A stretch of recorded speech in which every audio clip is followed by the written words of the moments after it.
எங்களுடைய அப்பா தேனிசை செல்லப்பா அவர்கள். நாங்கள்லாம்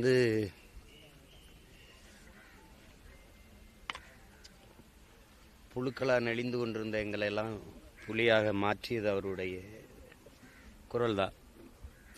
எங்கள் அண்ணா காசி அண்ணாவுடைய பாடல்கள், என்னுடைய தாய் மாமன் மரத்தமிழ் வேந்தனுடைய பாடல்கள், பிறகு அவரே எழுதி பாடிய பாடல்கள், அதுவரை இல்லாத ஒரு எங்கள் இனத்தினுடைய ஒரு குரல், ஒரு எழுச்சி குரல். வேறவருக்கு தேனிசை செல்லப்பான்னு வந்துருச்சே ஒழியே அவர் தேனிசையெல்லாம் இல்லை, இன எழுச்சி முழக்க இசைதான் அவர். எங்கெங்கோ கடை ஓடி மண்ணில் இருந்த என்னை போன்ற பல லட்சக்கணக்கான பிள்ளைகளுக்கு இன உணர்வு, மான உணர்வு, மொழிப்பற்று, வரலாற்று பெருமை, இதையெல்லாம் கொண்டு வந்து சேர்த்தது அவருடைய குரல் தான். தமிழை பாடியிருக்கு, அதுக்கப்புறம் என் தலைவனை பாடியிருக்கு அவருடைய குரல். அதுக்கப்புறம் எதையும் செய்யல. பிறகு மகன் என்னையே என் கட்சியை பாடியிருக்கு. சீபா ஆதித்தனார் எங்கள் தாத்தா அந்த கட்சி ஆரம்பித்த போது அவர் அந்த கட்சியில் இருந்த முதன்மையான தளபதிகளில் அப்பா தேனிசையும் ஒருவர். எத்தனாயிரக்கணக்கான பாடல்கள் அவர் இன எழுச்சிக்காக அவர் பாடியது. கடைசி வரை அந்த இன உணர்வு, மான உணர்வு, விடுதலை பற்றிலிருந்து ஒரு துளியும் விலகாத ஒரு போராளி, அப்படிதான் சொல்லணும், போராளி.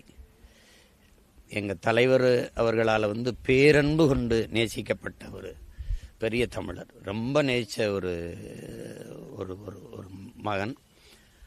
அப்போ இயக்கம் தொடங்கப்பட்ட காலங்களில் அந்த நிதி திரட்டுறதுக்கு பல நாடுகளில் போய் அப்பா பாடி பொருள் ஈட்டி கொடுத்தது இருக்குது, அது வரலாறு. அப்போ இன்றைக்குமே எங்களுக்கெல்லாம் அந்த விடுதலை உணர்வு மங்காமல் இருக்குது அப்படின்னா, ஒரு இளைஞனுக்குள்ளேயும் போர்க்குணம் இருக்குதுன்னா அது எங்கள் அப்பாவுடைய அந்த பாடல் தான். ஒவ்வொரு பாடலும் இன்னும் செவிகளில் ஒழிச்சிக்கிட்டு இருக்காது. அது அந்த அளவாக இன்னைக்கு எங்கள் அப்பா இல்லை அப்படின்னு நினைக்கும்போது வருத்தமாக தான் இருக்குது, ரொம்ப வருத்தமாக இருக்குது. இப்படி ஒரு இனிமேல் இந்த இனத்துக்கு இப்படி ஒரு மகன், இப்படி ஒரு இவ்வளோ பற்று, இந்த மொழி மீது, இனத்தின் மீது பற்று கொண்ட ஒரு பெருங்கலைஞன் இனி தோன்றி வருவானா? தன்னலமற்று நின்று இப்படிலாம் ஒருத்தர் இருக்க முடியுமா? எந்த சமரசமும் செஞ்சுக்கல அவர். நினச்சிருந்தா வெற்றி பெற்றிருக்கிற கட்சிகளில் தலைவர்களை பாடி சம்பாரித்து போயிருந்திருக்கலாம். அடக்குமுறை, ஒடுக்குமுறை இருந்தது, தடை செய்யப்பட்ட இயக்கம், எவ்வளோ வழக்குகள், அதையெல்லாம் தாண்டி கொண்ட கொள்கையில் துளியும் மாறாத ஒரு போர் வீரனாகவே எங்கள் அப்பா இருந்துட்டார்.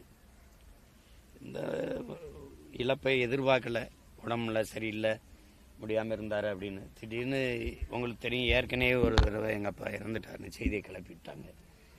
அது எனக்கு தான் வந்தது. அப்போ நான் என் வீட்டில் என் மருமைங்க, என் தம்பிக்கிட்டலாம் கேட்டு சரி பார்த்துக்கிட்டேன். இப்போ இந்த வட்டியை நம்ப மறுக்கிறாங்க உலக நாடுகள் அண்ணா இது உண்மைதானான்னு. பெரும் துயர நிகழ்வு நிகழ்ந்துருச்சு.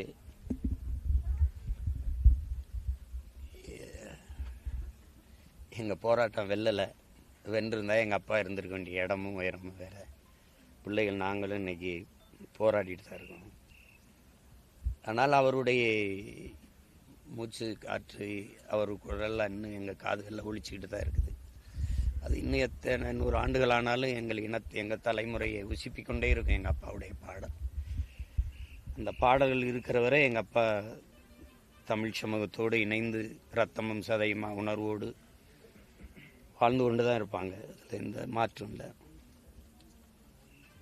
இந்த மதிப்புமிக்க எங்கள் தந்தைக்கு நாங்கள் எங்களுடைய புகழ் வணக்கத்தை செலுத்துகிறோம். அவருடைய புகழை இன்னொரு தலைமுறைக்கும் கொண்டு போய் சேர்க்கிற பணி இனி வருங்காலங்களில் செய்வோம். தேனிசை செல்லப்பான்னு ஒருத்தர் இருந்தான் நமக்கு.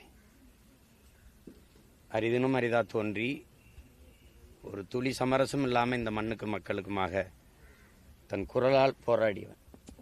வாளால் போராடியது, துவக்கால் போராடியவர் தன் குரலால் போராடி ஒரு போர்க்களத்தையே பிரளயப்படுத்திய பெருமகன் எங்களுடைய அப்பா. அவருக்கு எங்களுடைய புகழ் வணக்கத்தை செலுத்துகிறோம்.